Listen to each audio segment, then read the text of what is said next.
Blog Talk Radio. Are you ready to take a bite out of the competition? Are you looking for ideas to make your business better?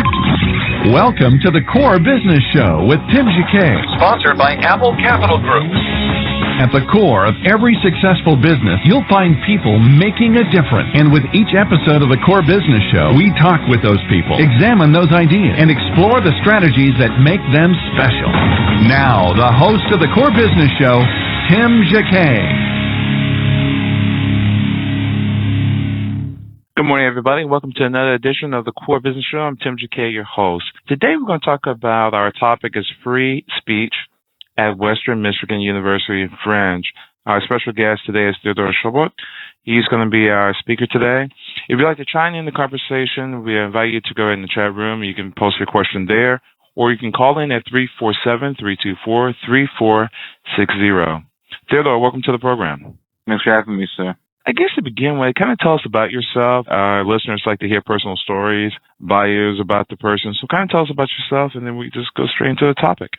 Well, my father was his name is Walid Shubat. He was actually a member of the PLO, which is Palestinian Authority. He was a member of a terrorist group, and he left the PLO and he left the PLO actually when he moved to the United States for a little bit in Chicago, Southside Chicago, and he joined the Muslim Brotherhood. He was part of the Muslim Brotherhood for a number of years.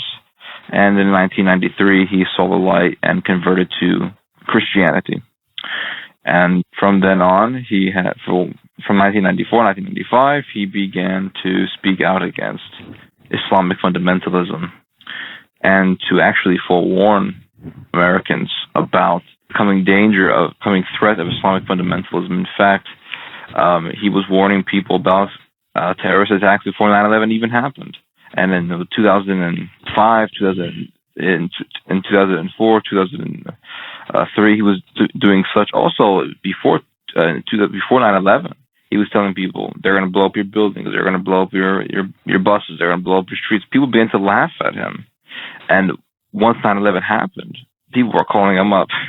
A lot of people were calling him up, asking him questions. And so when I was about maybe 11 or 12 years old, I began to do debating, and I began to fall in love with debate, and I've been doing it ever since. And also, I've been doing a lot of reading and research, doing it ever since. And so that's pretty much my story. Wow. Kind of take us back for a moment. Kind of tell the audience about the Islamic religion itself. Some people know about it, some people don't. So kind of, if you know about it, if you don't mind sharing this, kind of give us an objective picture on what's the mindset. I know Muslims are real devoted, but what all of a sudden this fundamentalism that really hate America, and that's not the teaching of Islam. So if you kind of can take us back and tell us about the religion itself, and if you know anything about what happened in the course of these years that really turned a certain part of that culture against people in America, and usually is always talk about love. Mm-hmm. Well, it's very difficult to describe the nature of the Islamic religion without talking about spirituality. It's difficult to explain it with a secular point of view. But to give you the quickest and best answer, really, the Islamic religion began with Muhammad, in the early, 600s and all that. But Islam is a religion that believes in a universal empire. It is something called the Ummah in the Islamic religion. The Ummah literally means the universal Arabic community.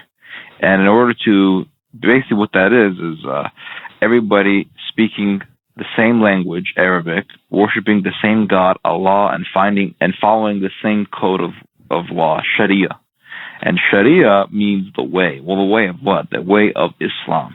And if you look at the Hadith, if you look at the Sunnah, what we find is that the Muslims, within the Islamic faith, it is said that one day the Mahdi will come.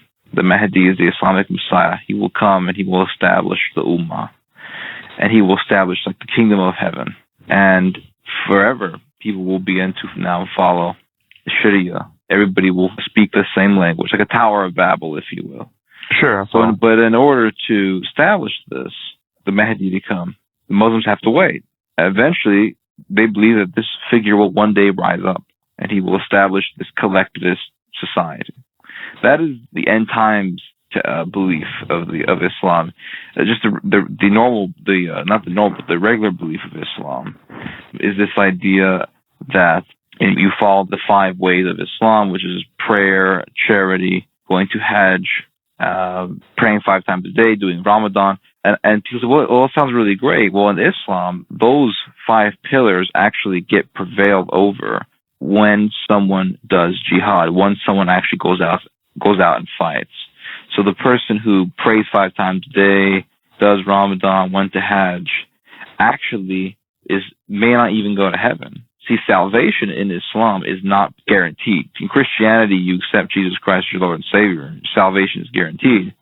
Whereas in Islam, your salvation is not guaranteed.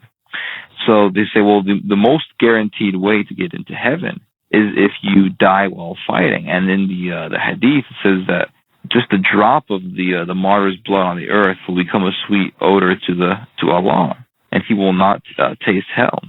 In salvation, he will taste heaven. He will have complete salvation. Not only that, he becomes a Messiah figure to 70 of his relatives. So 70 of his relatives may actually go to heaven and have guaranteed salvation because of the sacrifice of one man's martyrdom. So it's actually you are killing yourself, destroying yourself for your own salvation. And the contrast with that in Christianity is, Christianity, God comes down literally in the flesh to die for you. Wow. That's something else. From that, is there an acceptance that there are different other cultures in the world that might not believe what you believe? I mean, you're talking about Christianity? Well, in Christianity, with the Islamic tradition. I mean, it's a big world, and we have different cultures throughout the world. Some modern, some third world. They're not necessarily buying into what that particular region believes. Isn't that an acceptance that hey, you can't really convert? Now, you can't go and try to minister to them, but it's going to take a generation to get that done. But have they ever thought of, some countries, they have gone in and evangelized, but do they automatically, once the culture is already set, I mean, to really change them, you talk about a generation to change. So do they ever kind of accept, if that's making sense, do they try that type of option to go in and evangelize? And they also have something accept called that. Yeah. Well, they have something called dawah, which is just missionary. That is the idea of preaching the Islamic word. You're missionarying the Islam. Yeah, called dawah. But if you look at the main way that Islam spread into the world, it was really by the sword. If you look at, the fact that the Muslims had the ability to conquer Spain in 711 AD and occupied Spain for over 800 years, they were very powerful at one point in time. And also, in fact, actually, my ancestors, they come from the Shoaibat clan. They were actually originally Yemenites in Yemen, and they were actually Jews at one point in time. And then they became Muslim by the sword, you see. And then it's not until just now we converted to, recently become Christians. But most people in my family are Muslim. But at one point in time, they used to be Jews, the Shoaibat clan. Shoaibat is not an Arab name, it's a Jewish name. And they all used to be, and now they're all Muslim because of the sword, because of the enforcement that Muhammad was implementing. Because also another good historical event, a significant historical event in Islamic history, is when Muhammad became a prophet, what he did was he went to Medina, conquers Medina, and then he conquers the Meccans. Well, one of the first things he does when he takes power, full control of of Arabia, is he massacres the Banu Qurayza tribe, which was one of the largest tribes of the Jewish tribes in Arabia at that time. He massacres it, holocausts it, and that destroys the majority of the Jews in Arabia. So there was a huge full-on attack on the Jews done by Muhammad himself to wipe them out off the country. So when people ask, well, what's the origin of Jewish hatred in Islam? Well, that's part of it right there. It comes from the Prophet himself. Mm-hmm. Okay. Go on. No, I was just listening. So from there, from the history, and we bring it up to a modern date, what has caused them to, at one sense, be so extreme, on another sense? You have this mainstream of Muslims, and then you have an extremist going really, really left field and would do what it takes to make them to go not really believe on their side, but it's going to an extreme in one sense, if that makes sense. And how from that extreme is directed to America. Mm-hmm. You're asking for the what causes them to hate America? Yeah, and if I understand correctly. Okay. Yeah. Well, the Islamic hatred for America goes back quite a long time. If you go back even as far as the 18th century, the 18th century saw the two Barbary pirate wars, in which you had Berber pirates, you had Libyan, you had Moroccan, you had Tunisian pirates that were taking American ships, merchant ships. This is before the birth of the U.S. Navy. And so what the Americans did is they began to put these big cannons on the ship. This is what brought the birth of American Navy. And you had the two Barbary pirate wars. And in fact, there was a story that Jefferson and Adams went to the ambassador of Tunisia, I believe it was, and they both asked them, "Why are you doing this? Why do you attack Americans?" And the ambassador said, "Because it is commanded to us in the Quran to kill all the non-believers until they believe in the Quran." And so people say, "Well, it's our foreign policy. It's our our rule. It's Iraq. It's Afghanistan." Well, no. Even if America never went to Iraq, never occupied Afghanistan, never went to Somalia, never did any of these things, never got involved with Albania and Serbia and all these other countries, say, well, they would not be so mad at us. Well, it's not true. What caused the hatred of American merchant ships in the 18th century? In fact, I would argue, that the same thing could be said about England and other Western countries. Before the Barbary Pirate Wars, the Berbers destroyed over 100 British naval ships. They destroyed about 50,000 French ships, French and Spanish ships. It's a lot of boats. And Europe was not getting involved in the Middle East at that time. So no matter what you do, you're going to have these people, Americans are going to have to accept the fact that there are people out there who are going to hate us for not anything that we've done, but just for who we are. And the reason why they hate us is not because we have technology. I've heard that argument before. I don't buy it. The reason why they hate us is because we are at least we're perceived as a Christian country. We are believed to be crusaders. That is why Osama bin Laden, in some of his videos, when you watch them, he doesn't always just call us Americans. He refers to us as crusaders, because the Muslims have not forgotten what happened in the Crusade, in which you had the Muslims occupying Jerusalem, the Christians coming, taking Jerusalem from them, and then Salah ad-Din coming and kicking the Crusaders out and taking Jerusalem for himself.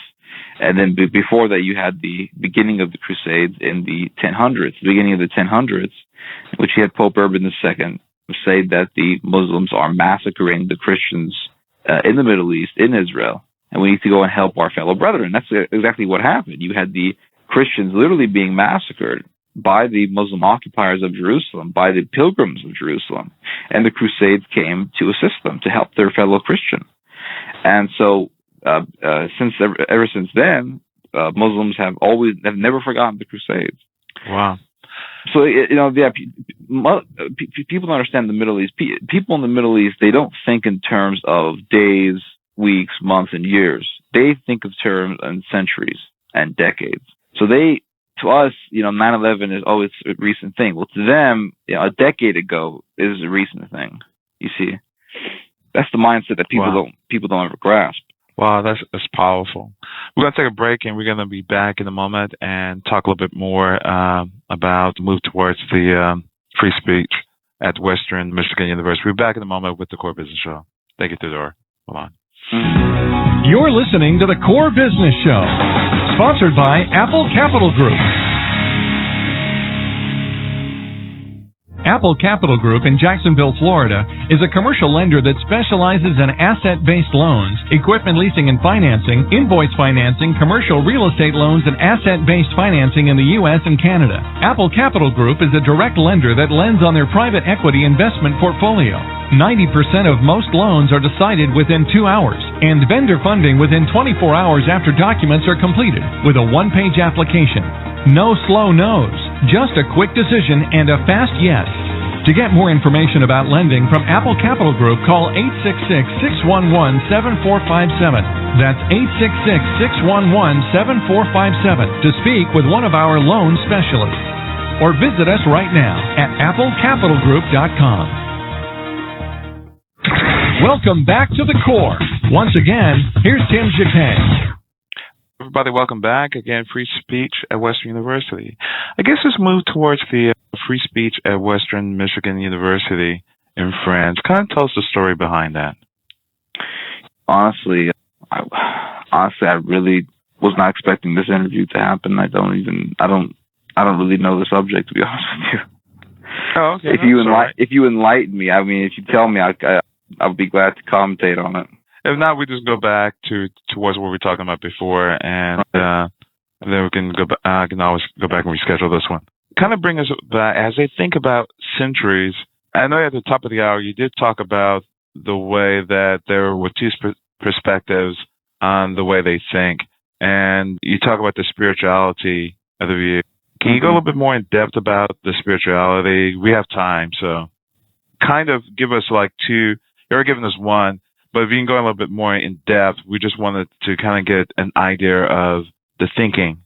And is there a chance ever to get something resolved, or are we just going to go towards centuries on centuries and fighting? That's a good question. Well, the Muslim world, like I said, they think of centuries and things of that nature.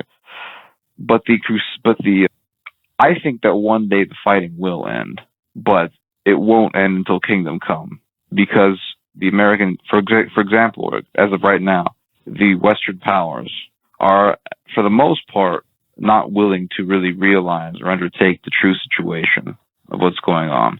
They continue to make friends with the Muslim world. They continue to praise the Muslim Brotherhood. They continue to do all kinds of things that you're not supposed to do, things which actually empower the hearts and souls of the Muslim Brotherhood today. And when I say Muslim Brotherhood, I mean not just the organization itself, but all the small groups that are actually offshoots of it. And so, in fact, it never really ends.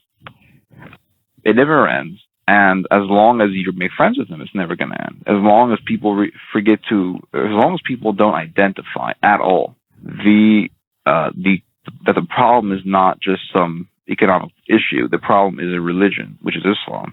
The war is never going to end.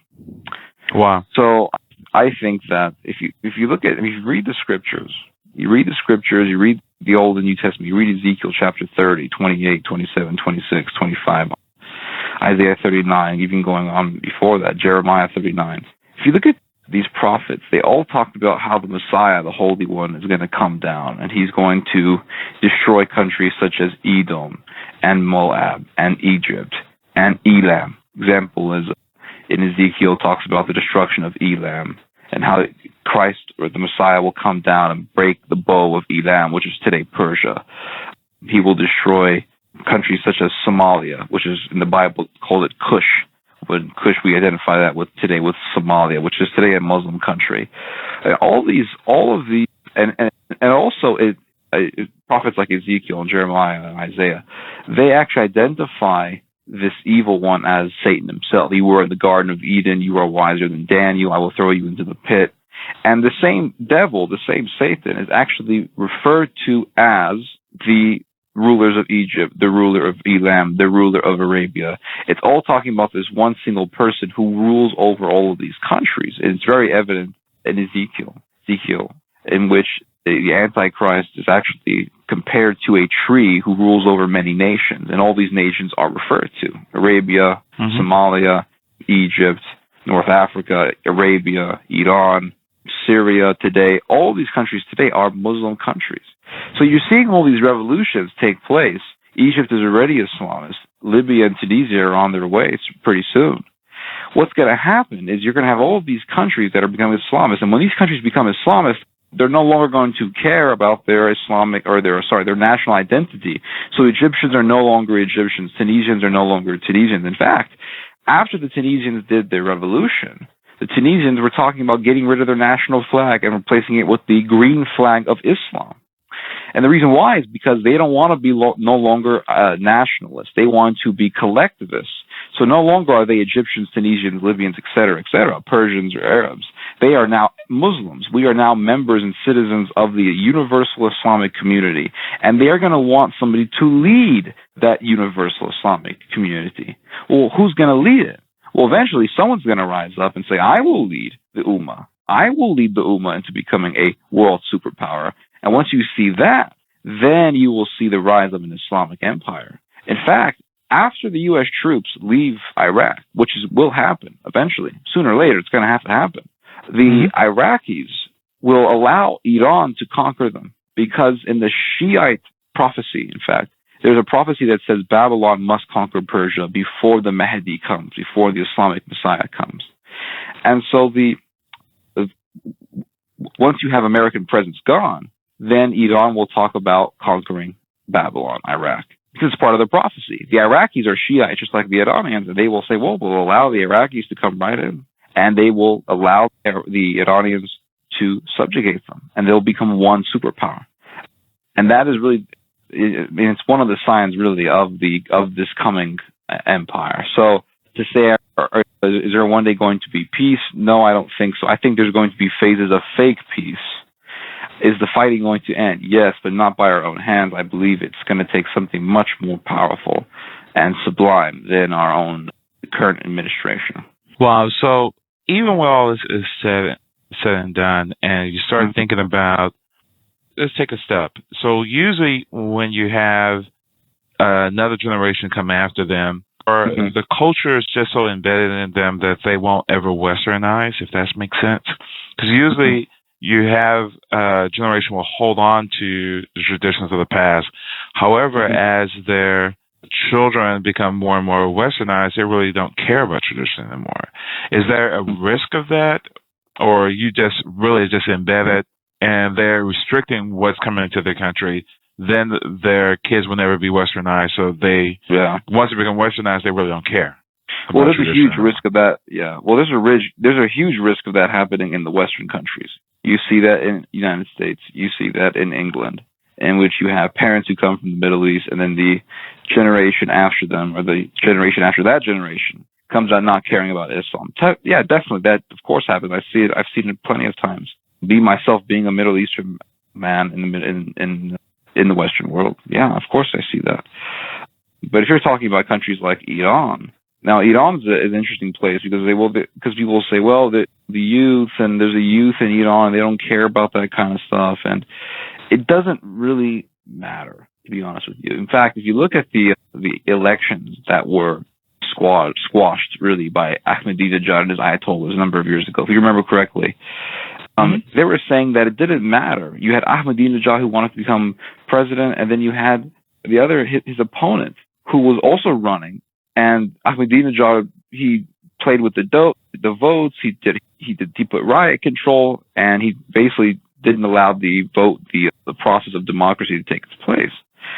Well, it doesn't really matter. Even if you had the other guy take power, he's still going to be an Islamist, no matter what you do. In fact, in the Islamic world, there are only two different types of governments you can have. You can either have, and it doesn't matter what they are, if they're Westernized, it doesn't matter. There could be either Arab nationalists, or they could be Islamic fundamentalists. In Egypt, you had Mubarak. Mubarak was Arab nationalist. Gaddafi was Arab nationalist. Saddam Hussein was Arab nationalist. All these guys were Arab nationalists. Arab nationalists don't mind killing a lot of people. They don't mind being tyrannical here and there a little bit. They don't mind killing people because they're members of the Muslim Brotherhood. They don't mind closing down the Congress or the Parliament to members of the Muslim Brotherhood. Now, the thing also is the other choice is you have Islamic fundamentalism, which is they don't mind killing a lot of people, but those people, they're killing because they're not Muslim. They're killing because they refuse to convert to Islam. They're killing because they're refusing to adopt Sharia. The biggest example of that is North Sudan. That is the biggest number one example of how a fully Sharia law country looks like, because North Sudan is under the control of Omar al-Bashir. Omar al-Bashir is a member of the National Congress Party. The National Congress Party is the Sudanese affiliate of the Muslim Brotherhood in Egypt. And right now, in 2005, Bashir's Muslim Brotherhood government was responsible for the deaths of 1.5 million people, 2.5 million people. Now, the death count has risen up to over 3 million people. Over 3 million people dead. That's a Holocaust of our own time that no one's talking about. And the Holocaust is toward people of different faiths. Majority of them Christian. Some of them are native animists of Africa. Nevertheless, these people are all victims of the idea that Islam must be believed. Islam must be accepted. Sharia must be accepted, you see. And Omar al-Bashir is Islamic fundamentalist. That's what happens when you have Islamic fundamentalists. Now, if you go to a country like Iraq, people think, well, those people were living under the tyranny of Saddam Hussein. They saw how America liberated them. Those people should become maybe one day westernized. And I've read articles that say that maybe there's still hope for the younger generation.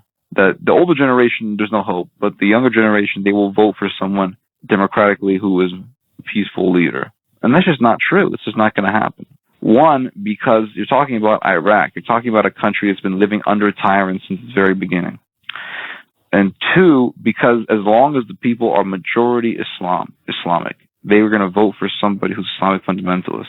In fact, the reason why you had Shiite leaders or major Shiite leaders who were for the war in Iraq, they say, oh, you see, these Muslims are for the war in Iraq. They're against Islamism. They don't understand that Saddam Hussein hated the Islamists. He was killing the Islamists because they were a threat to him, because they were a nuisance to him. Now he's gone. Now all you have is a bunch of gangs everywhere that are Islamic fundamentalists. They're trying to gain power. That's why you have, for example, the Sadr army, or the Sadr city. You have the Al-Mahdi army, which is ran by Al-Sadr, from the Al-Sadr army. So this is an Islamic fundamentalist group that would have been massacred under Saddam Hussein. Saddam Hussein would have never tolerated it. But it's there. Why? Because all of these fundamentalists feel empowered now that Saddam Hussein is gone and the nice American people are ruling over them. They now have an upper hand. So right when the Americans leave, who do you think those people are going to vote for? You think they're going to vote for an Arab nationalist? No, they've been living under Arab nationalism with Saddam Hussein. They're sick of that. They're going to vote for an Islamic fundamentalist group. Wow. So history begins again. So in a nutshell, is anything we can do, or nothing really can be done, it's going to have to work itself out in time? Is there anything that America can do to kind of ease things, or because we're dealing with several administrations over time, and each administration is going to do what I'm not going to say what they feel like doing or what they feel they call to do, but however they inherit what happens with a prior administration. Maybe one administration really don't have any ties to it. They're coming in. They don't know all the facts. They only know what the State Department at that time released to them. They don't know until they into office with all the details, but now they have a mess on their hands. So let's take the person that they don't like. Well, that person is no longer in office. Then the person that comes in is inheriting that, and then inheriting that, go on and on. Then you're just dealing with all this baggage. Is there any resolution that you see America can do to kind of combat the problem? It's a good question. To give it, Yeah, well, I would say the best thing America can do, and I'm the worst person you can ask military advice. I've never been in the military, but the answer I will give you is this: the Muslim world works like a gang, a pack of wolves. How do you scare off a pack of wolves? You take out the pack leader. So the way you get rid of the Islamic fundamentalist problem, the way you get rid of all of these terrorists, the way you ease the problem, that is you have to take out the main leaders within the movement. You have to take out the main leaders. So you get the main leaders of the members of the Muslim Brotherhood. You take those guys out. Members of Hezbollah, you take them out. Members of Al-Qaeda, you take out all the leaders of each one of these groups, especially the Muslim Brotherhood, because it's the mother of all these groups. It's the group that all the other ones came from. So you take all these out. What that will do is it will scare off the other wolves. That's the easiest answer I could give you. I mean, it sounds like overly simplified, and it probably is, and it sounds kind of brutal, but that's the best answer I can give you. It's really as far as a secular solution, it's the only one that would probably work. So there's no handshaking, brotherly hug. I'm sorry. Can we move forward? No. You're saying that's not going to ever happen. It's not going to happen because of the way they think. They don't think like you and me. They think like Shalmaneser and Nebuchadnezzar. If you came up to Nebuchadnezzar and shook his hand and said, I'm going to have peace with you, do you honestly think he's going to accept that? He's going to use it to his advantage. That's how the Near East works. They use weakness to their advantage. That's how it's always been. It's the same thing with, for example, Somalia. Americans thought that by going into Somalia with a small group of soldiers, the people would appreciate their help. In fact, the whole village turned on them. So they thrive on people being nice to them. They perceive that as weakness, and they use that. And they think you're stupid. They think they can take advantage of you. So they only understand the language of force and strength. It's the same thing with Gaddafi. Gaddafi was running his mouth. Ronald Reagan bombed Libya. Gaddafi was easily controlled. And it can be really said no differently for a country like Iran, like a country like North Sudan, nations like these. And that's why actually you need a country of, that's why I've always argued for the support of Israel. Because Israel is one nation that you can be Western and civil with without having to worry about them stabbing you in the back. And they are actually keeping the other nations in check. The other countries are scared of Israel. That's the reason why they want to get rid of the United States, is because they know that right when you get rid of America, you get rid of the mother grizzly watching over the cub of Israel. So you take out the United States, now Israel has no other helper. No other country is going to come and help them. No other country as powerful as America, that is going to come and help them. In fact, if you look at some of the countries beside Israel, which are powerful militarily, you look at countries like Turkey. Turkey is number 2 in NATO. Turkey has the ability to defeat both the English armies and the Italian armies and the French armies together. They're a very powerful army. Air Force and Navy, no, but Army is very powerful, superior to probably to any European country. So with a country like Turkey in the Middle East, it would be difficult for Europe to fight against the Muslim world, especially in an age where these nations are becoming more and more Islamist every day. Wow. So they are evangelizing, to say the least. So we had to see how this is going to play out in another generation or two. But go ahead. No, it's fine. Go on. I had to come up with a topic. So what? I really apologize for that. I really actually enjoy the conversation, and I'm just going to rename the show and then have the other one later. So what would you call this as a topic? I would call it Islam 101. Okay, I will call it that. Thank you again, Theodore. We appreciate the conversation. Thank you, sir. Appreciate it. Thank you. Good talking to you, sir. God bless. Okay. Bye-bye. Okay, bye-bye. Again, this has been another production of the Core Business Show with Tim Jacquet. You've listened to Islam 101. So you can download this episode on iTunes or Blog Talk Radio. Everybody, thank you for listening and have a great day. Take care. Thank you for listening to the Core Business Show with Tim Jacquet. For more information about equipment financing and asset-based loans, visit our website, applecapitalgroup.com. That's applecapitalgroup.com. Or call us at 866-611-7457. We hope you'll join us for our next episode. And remember, you can always get to the core via iTunes. You'll find all our previous episodes there. And thanks again for listening to the Core Business Show with Tim Jacquet.